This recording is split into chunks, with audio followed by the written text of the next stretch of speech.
Shrimati Nirmala Sitharaman ji. Item number 1. Item number 1. Sir, with your permission, I rise to lay on the table a copy each of the following papers, Hindi and English versions, under Article 281 of the Constitution, Report for 2026 to 2031, Volume 1, Main Report of the 16th Finance Commission. 2. Report for 2026-2031, Volume 2, Annexures of the 16th Finance Commission. Number 3, explanatory memorandum as to the action taken on the recommendations contained in the above report. Item number 2, माननीय वित्त मंत्री निर्मला सीतारमन जी।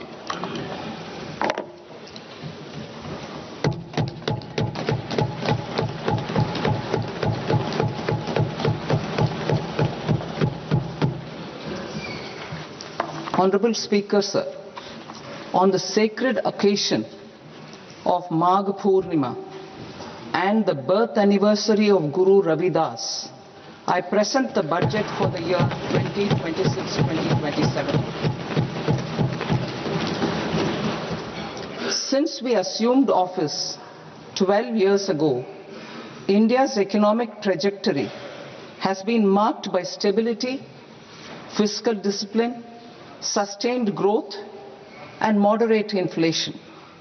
This is the result of conscious choices we have made, even in times heightened uncertainty and disruption. Our government, led by Honorable Prime Minister Modi, has decisively and consistently chosen action over ambivalence, reform over rhetoric, and people over populism. We have pursued far-reaching structural reforms, fiscal prudence and monetary stability, whilst maintaining a strong thrust on public investment. Keeping Atmanirbharta as a lodestar, we have built domestic manufacturing capacity, energy security, and reduced critical import dependencies. Simultaneously, we have ensured that citizens benefit from every action of the government, undertaking reforms to support employment generation, agricultural productivity, household purchasing power, and universal services to people.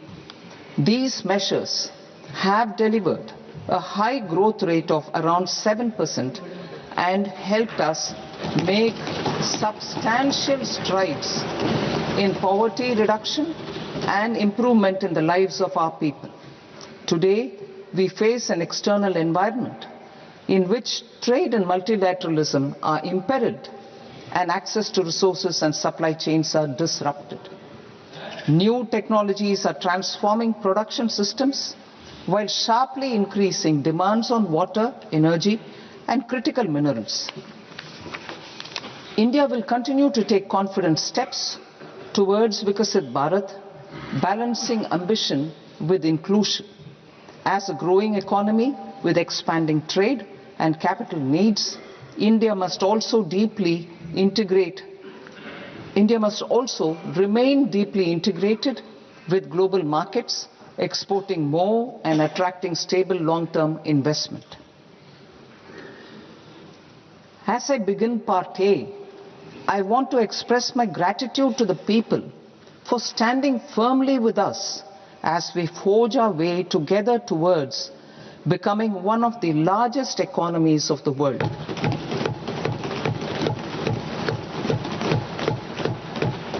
Our aim is to transform aspiration into achievement and potential into performance as we ensure that the dividends of growth reach every farmer, the scheduled caste, the scheduled tribes, the nomads, the youth, the poor, and the women.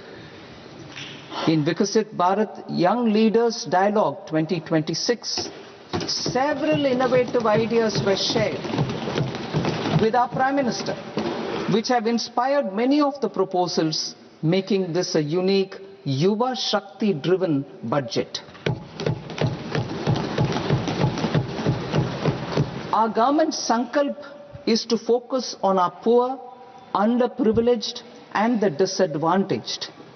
To deliver on this sankalp, and given that this is the first budget prepared in Kartavya Bhavan, we are inspired by three Kartavya.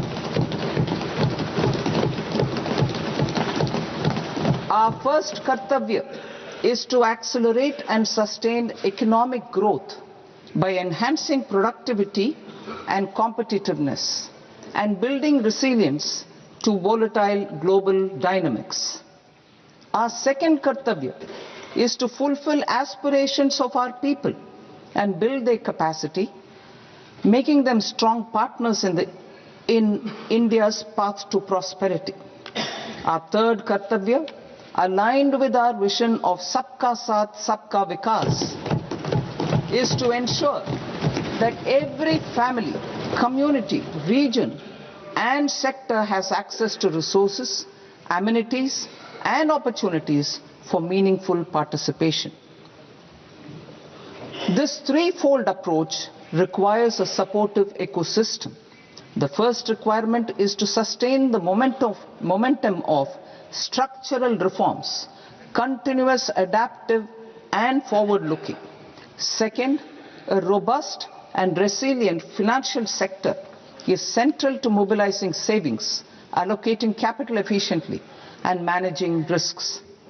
Third, cutting-edge technologies, including AI applications, can serve us as force multipliers for better governance. Reform Express. Our government has undertaken comprehensive reforms towards creating employment, boosting productivity and accelerating growth.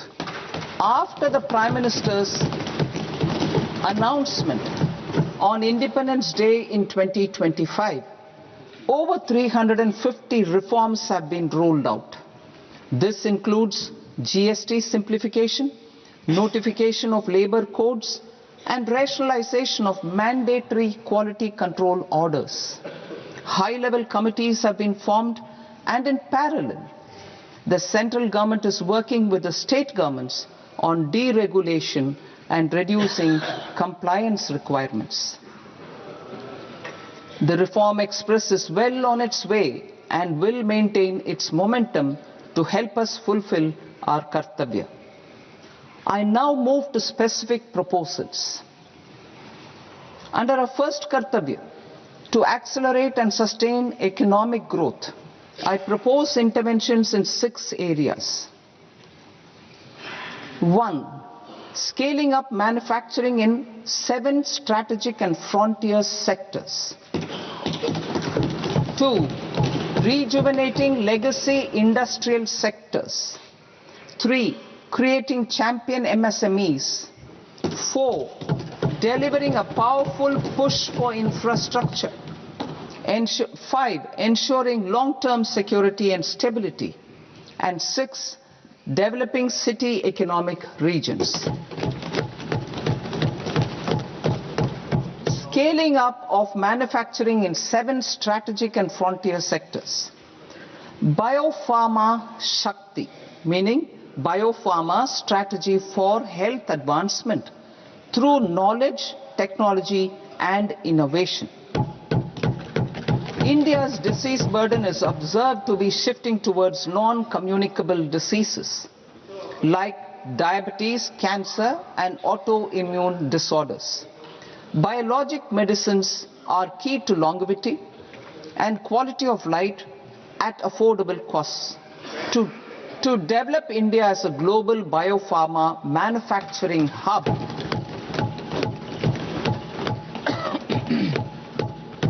I propose the Biopharma Shakti with an outlay of 10,000 crores over the next 5 years. This will build the ecosystem for domestic production of biologics and biosimilars. The strategy will include a biopharma-focused network with 3 new national institutes of pharmaceutical education and research, popularly known as NIPERs, and upgrading 7 existing ones, It will also create a network of 1,000 accredited India clinical trials sites. We propose to strengthen the Central Drug Standard Control Organization to meet global standards and approve timeframes through and approval timeframes through a dedicated scientific review cadre and specialists. India's Semiconductor Mission 1.0 expanded India's semiconductor sector capabilities. Building on this, we will launch ISM 2.0